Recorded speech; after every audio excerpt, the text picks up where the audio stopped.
And then this thought popped in my head about effortless effort. And it's ironic because it's one of the things that I'm chasing at the moment. But as I'm working out, there's a whole lot of irony in life. And to chase something that's effortless is nonsensical at best.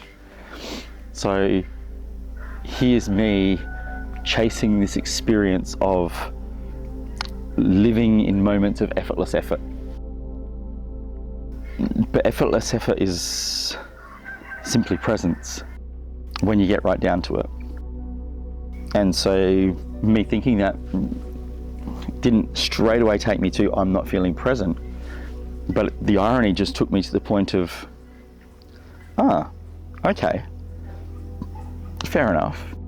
But what am I running away from? When I said, I don't really want to do that now, what am I running away from? Was it doing a disjointed video like this one's turning out to be? Probably. Was it feeling like I said enough? Well, no, because I had lots of ideas that were coming to me after I pressed the off button on the camera. So there's still plenty ready to come out. So it wasn't that. So what was it? But no, I'm sitting up on the deck. I had one of my little snacks and I'm like, I don't really feel like doing any more videos now.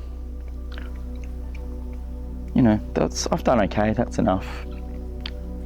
But there was something in there something in that voice in my head, in the words that my voice was using, in the words that my head was using, to give myself an excuse not to do anything more, that said to me, oh, you're trying to avoid something. Okay. So what was I trying to avoid? Well, this stuff's scary as shit to me, so there's probably a bit of that. Maybe I wanted to stop being present. Perhaps that was it. Don't really know.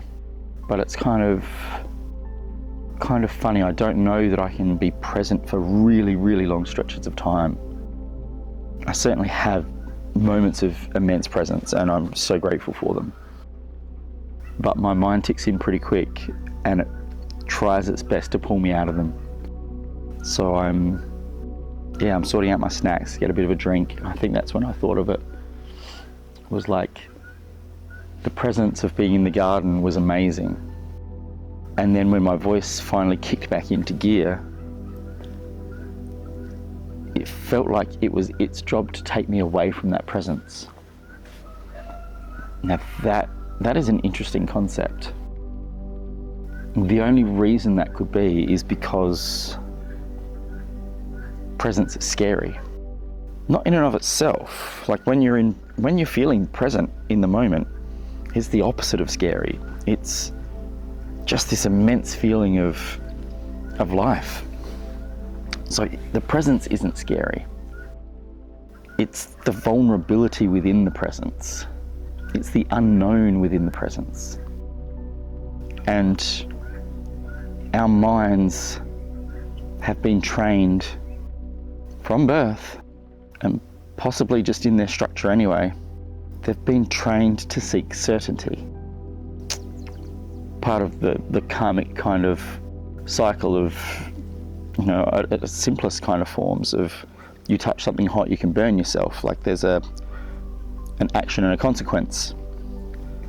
So our brains are wired to keep us safe. And if we're in a place where we can't predict what's going to happen next, the brain can't perceive safety in that. Oh, there's some power in there. So I'm going to use one of my techniques once we've finished this video, or I might even do it on the video. Whether I include it or not, we'll find out. But I'll do it on the video actually, I'll do it right now. I'm going to use a technique that helps me reprogram part of my subconscious.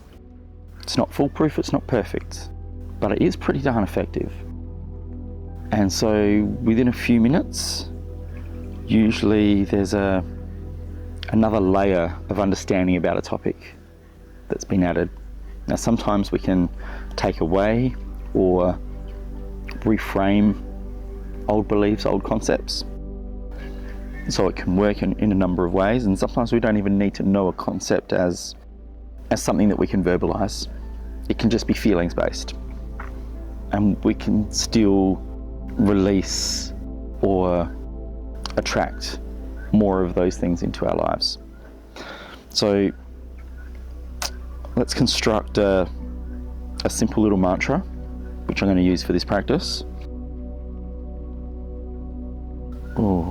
And the one that's just come to me, which I have a lot of resistance to, I can feel in my body, just the concept of it, I'm like, whoa, yep, I don't agree with that one. So I have some mental issues with this, mental blocks with it. But vulnerability is safe. Now I know that it inherently can lead to things that, when you're vulnerable, you can get hurt. So I guess I should clear up in my mind what I'm meaning here. My soul is safe when I'm vulnerable. My soul is free when I'm vulnerable. My body might get hurt, my feelings might get hurt, my mind may get hurt, but my soul is safe when I stay present. And when I am present, I am vulnerable. Because when I'm present, I'm not predicting my future, I'm not plotting my future, I'm not planning my future. I'm not in control. That's the key there. When I'm present, I'm not in control of anything else. I'm just experiencing life.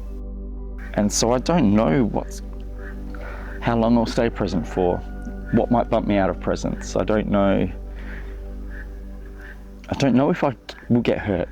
If I'm hanging around in the garden playing with the bees, is one of them going to sting me? Well, I don't know. When I'm present, I'm not even thinking about it though. But once my brain registers a thought that catches the attention of my consciousness, then it can go off on its own course. And its purpose is to keep me physically and emotionally safe. And keep my beliefs safe as well, actually. So keep me physically safe, emotionally safe, and maintain my beliefs and my values. That's what my brain is designed to do. Now, often we give it such a Herculean task that it's actually fucking impossible. We give it so many mixed messages that there is no logical way out of it. And the brain is a logic machine.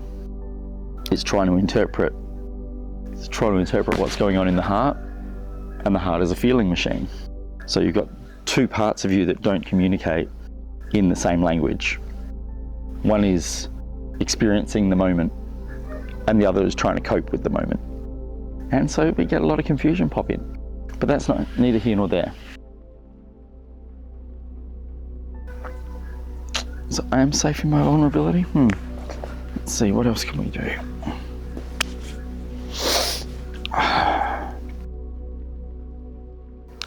And for this particular practice, it's pretty simple. I've crossed my legs, crossing my arms, kind of like that. And I just close my eyes and repeat the mantra I've come up with in my head until I feel a physiological change. That's it. It's really dead simple.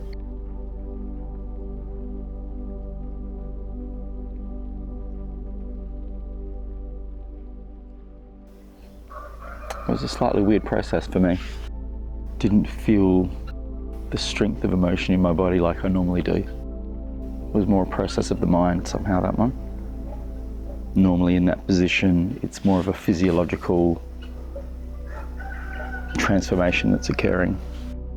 That time it was definitely more of a mental change, mental transformation that occurred. And I went through a few different sayings. So I changed that mantra several times through that process until it fit and resonated better. And yeah, that was quite an interesting little process. I certainly have a different sense of calm about me already. I'm not heightened, I just am. which probably doesn't lead to amazingly captivating videos, but it is what it is, and I am who I am. Well, for anyone that's watching this, thank you. I hope you got something out of it. But I do know that I feel pretty relaxed. It's going to help me drop my expectations. So I think I'll do another process on expectations again. It's something I've been hitting hard lately. Because the less expectation of outcomes I have with these videos, the more I can just be present in the videos. And I think for these videos especially, to hold value, they need presence. So a lot of it's going to be very different from the other things you see on social media. It's going to be quite slow. There's probably going to be lots of moments where there's nothing said. And that's perfectly fine. I think we can all do something a little different in our lives. But above all, I'm not trying to be perfect. I'm not trying to be something other than who I am, which is a person who's on his own journey to self-mastery, self-discovery. And if I can share some of my knowledge, if I can share some of my experiences with you, maybe they'll help you on your journey too. Thank you. Back to chips.